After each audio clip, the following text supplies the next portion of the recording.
ओम नमः शिवाय। Welcome back to Astronox. आज हम बात करेंगे फिर से कुछ 22 सूत्रों के बारे में जो आपको बीटीआर करने में हेल्प करेगा और साथ ही साथ स्नैपशॉट प्रेडिक्शन देने में भी काम आएंगे। तो ये कुछ छोटे छोटे सूत्र हैं जो आपको कुंडली देखने में हेल्प करेंगे। और ये जो भी सूत्र है वो आप साइन वाइज या हाउस वाइज, यानी कि यदि वो 9th साइन में है या 9th हाउस में है तो दोनों में आप चेक कर सकते हैं कि रिजल्ट मैच करेगा। भाव यानी हाउस में होगा तो ज़रूर ही करेगा, साइन में होगा तो भी करेगा, पर हाउस में ज़्यादा करता है। पर आप दोनों लेकर चलें, क्योंकि प्रेडिक्शन करते वक्त या प्रश्न कुंडली लगाते वक्त आपको साइन वाइज हेल्प मिलेगी। क्योंकि प्रश्न में सामने वाला कुछ भी प्रश्न पूछ सकता है, उस समय साइन बहुत ज़्यादा मैटर करता है, हाउस से ज़्यादा कारक साइन बहुत ज़्यादा प्रश्न कुंडली में मैटर करते हैं। तो आप साइन वाइज भी लेकर चलें। पहला सूत्र है कि बुध 7वें घर में हो या 7वें साइन में या फिर 9th हाउस में हो या 9th साइन में, तो ऐसे लोगों के घर के खिड़कियों पर कबूतर आते हैं और बैठते हैं। तो जिनका भी बुध 7 या 7 नंबर में हो या 7वें घर में हो, बुध 9th हाउस या 9th साइन में हो, ऐसे लोग के घर के पास कबूतर खिड़कियों के आसपास घोंसला बना देते हैं या आकर बैठते हैं। तो ये बुध 7 और 9th साइन का है, यानी 7वें हाउस और 7वें घर और 7वें साइन, 9th हाउस और 9th साइन को लेकर आप दोनों देख सकते हैं। सेकंड सूत्र है कि शनि यदि 9th हाउस में हो तो ऐसे लोग अपने घर के ऊपर यानी छत पर घोंसला बनाते हैं चिड़ियों के रहने के लिए। वो आर्टिफिशियल हो सकता है या पेड़ों पे एक स्थान दे देते हैं, पानी उनी रख देते हैं कि चिड़िया आके उनके घर पे बैठे। एक घोंसले का आकृति दे देना जिससे कि चिड़ियों को लगे कि ये उनका घर है। तो शनि 9th हाउस वाले जिनका भी होता है वो अपने घर के सबसे ऊपर चिड़ियों के लिए घर सा बना देते हैं। तीसरा सूत्र है चंद्र 7। चंद्र यदि 7th हाउस में हो तो उस जातक का स्पाउस या वो खुद स्वयं एक बार घर छोड़ के अवश्य जाता है और फिर आ जाता है। यानी चंद्र 7 में हो या 7वें साइन में भी, ये प्रश्न कुंडली में डिपेंड करेगा 7वां साइन। तो जब भी चंद्र 7वें घर में हो तो ऐसा जातक खुद स्वयं या उसका जो स्पाउस है वो घर छोड़ के एक बार चला जाता है कहीं और फिर रिटर्न आ जाता है। चौथा सूत्र है कि राहु 8। राहु जब भी 8वें घर में हो तो ऐसे लोगों के घर में देखा गया है कि नल से पानी टपकता है या सीलन आती है छतों में से, या नल के आसपास सीलन हमेशा बनी रहती है जो ख़त्म ही नहीं होती। तो नल से पानी टपकना, सीलन बनना, ये हमेशा राहु 8 वाले का होता है। पांचवा सूत्र है कि चंद्र 8। चंद्र जब 8वें घर में हो तो ऐसे लोग के भी घर में सीलन आते हैं और नल से पानी टपकता है, या ये लोग के छत यानी छत की टंकियों से पानी गिरता रहता है और सीलन आती रहती है। जिनका भी चंद्र और राहु 8 हो उनका सीलन घर में बना रहता है। छठवां सूत्र है कि चंद्र यदि 7वें घर में हो, चंद्र यदि 7वें घर में हो तो घर में कोई ना कोई डॉक्टर होता है या किसी भी रिलेटिव, मतलब आपके जो भी रिलेटिव हैं, कोई ना कोई रिलेटिव या तो वो डॉक्टर होगा या डेंटिस्ट होगा या फिर घर में किसी ना किसी का नाम डॉक्टर होगा। चंद्र 7वें घर या 7वें साइन में हो तो यानी कहीं ना कहीं डॉक्टर से कनेक्टिविटी होगी, कोई ना कोई होगा।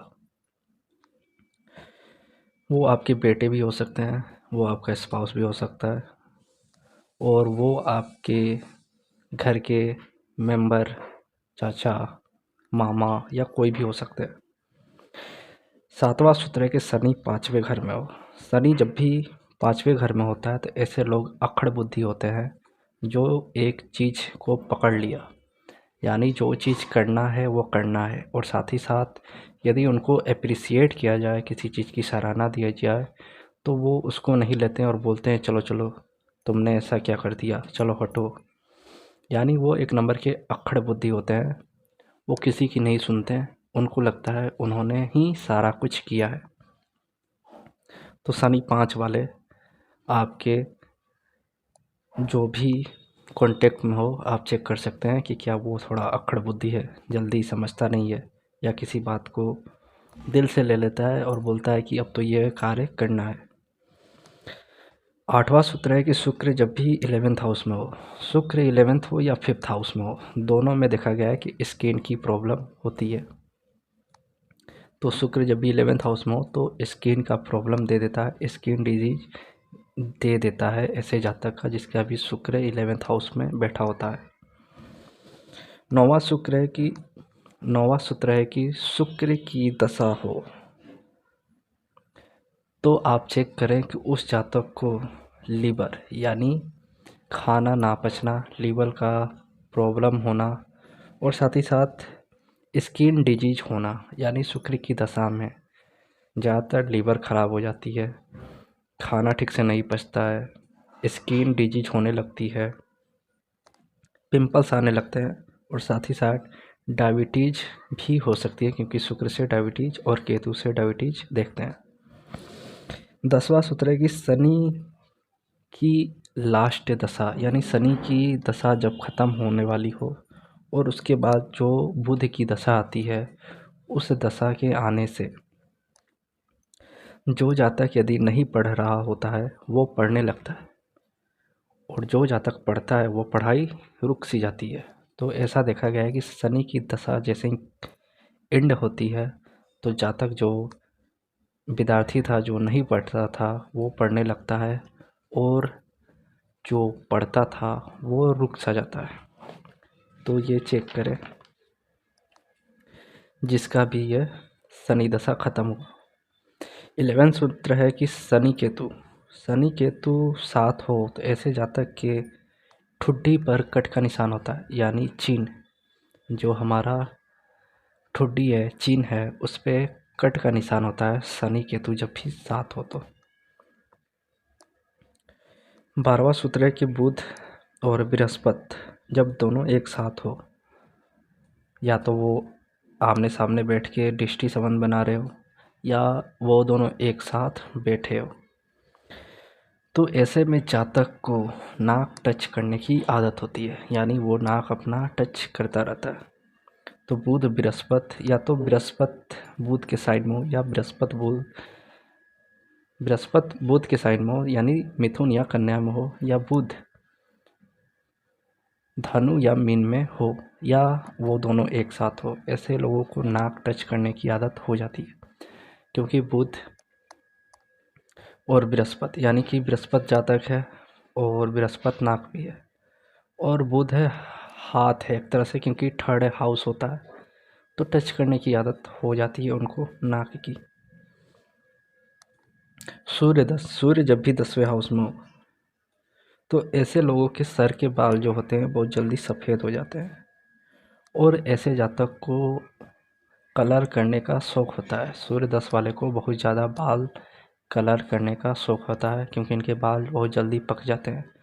पर इनके यदि बाल पक जाते हैं तो वो ब्लैक ना करें, बरगंडी करा लें, दूसरे रंग की करा लें, क्योंकि सूर्य 10 वाले का जितना जल्दी बाल पकेगा उतना जल्दी वो कमाना स्टार्ट कर देगा, यानी इनकम का ज़रिया बन जाएगा सूर्य 10 वाले का बाल जितना जल्दी पकता है।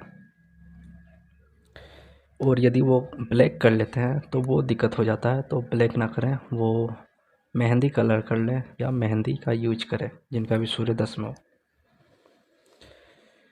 सूर्य प्लस शुक्र की युति जिसकी भी होती है, वैसे जातक की ज़्यादातर लेडीज के जात में जिसका भी सूर्य और शुक्र हो, या जेंट्स में भी, उसका ससुर से कम बनता है, यानी उसका ससुर उस पर भड़का हुआ रहता है, जिसका भी सूर्य शुक्र एक साथ होता है। तो ऐसे लोगों की ससुर से बहुत ज़्यादा नहीं बनती, बहुत कम बनती है। जैसे कि शुक्र और चंद्र की युति में सास से नहीं बनती है। शुक्र और चंद्र की युति जब भी हो तो ऐसे जातक की सास से नहीं बनती है।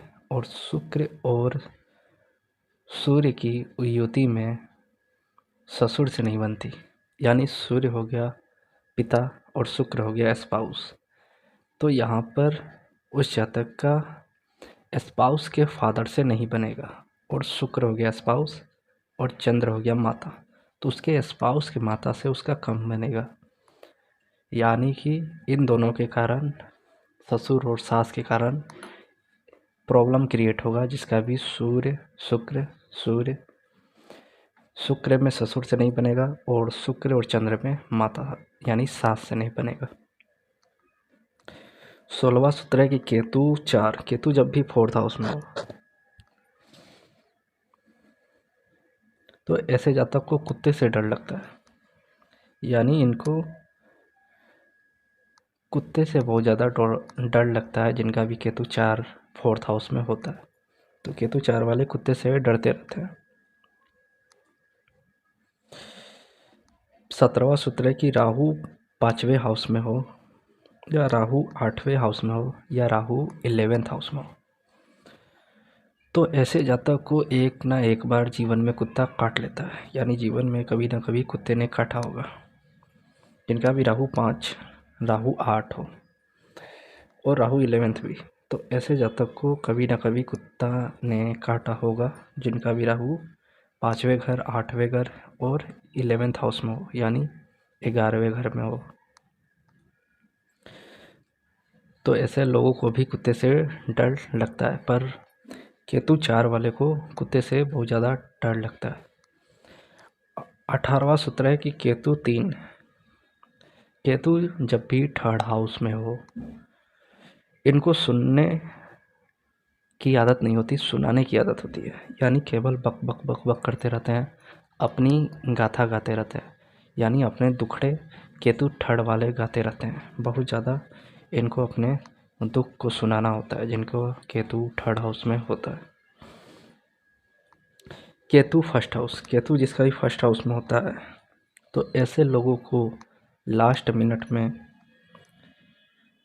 प्लान कैंसिल हो जाता है, या तो टिकट कैंसिल हो जाएगा, या फिर ट्रेन कैंसिल हो जाएगा, या इनका प्लान ही कैंसिल हो जाएगा। तो केतु 1st वाले का लास्ट मिनट में प्लान कैंसिल हो जाता है, और ऐसे लोग देखा गया है कि अक्सर कोई भी यात्रा पे जाते हैं तो वहाँ डिले हो जाता है, फ्लाइट का, ट्रेन का, या किसी भी चीज़ का। तो केतु 1st वाले का हमेशा प्लान कैंसिल हो ही जाता है लास्ट मिनट में।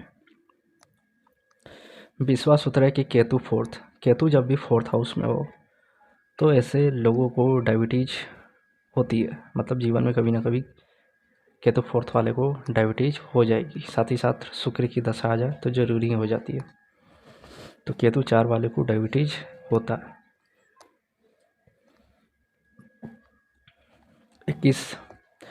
21वां सूत्र है कि मंगल जब भी 7वें घर में हो या 12वें घर में हो तो ऐसे लोग के किचन के पास सीढ़ी या सीढ़ी के नीचे किचन होता है, यानी मंगल 7 या मंगल 12 हो तो ऐसे लोगों के ठीक किचन के पास से ही सीढ़ी जाती है, या सीढ़ी के ठीक नीचे या उसके पास में किचन होती है, जिनका भी मंगल 7वें घर में होता है या 12वें घर में होता है। तो मंगल 7 और मंगल 12 वाले चेक करें, क्या किचन जो है वो आपके सीढ़ी के आसपास है या ठीक सीढ़ी के नीचे है, वो आपका मैच हो जाएगा। इससे आपको बीटीआर करने में भी फ़ायदा होगा।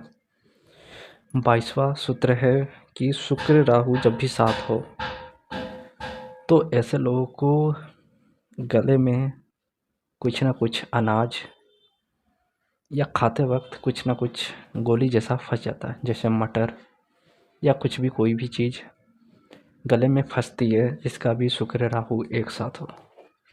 तो शुक्र राहु वाले ये ज़रूर बताएं कि क्या उनके गले में कभी ना कभी खाते वक्त कोई चीज़ फंसी है क्या, और उनको फंसती है कभी ना कभी शुक्र राहु जिसका भी साथ होता है। तो ये था 22 सूत्र। नेक्स्ट हम फिर कुछ और सूत्रों के बारे में बात करेंगे। तब तक के लिए धन्यवाद।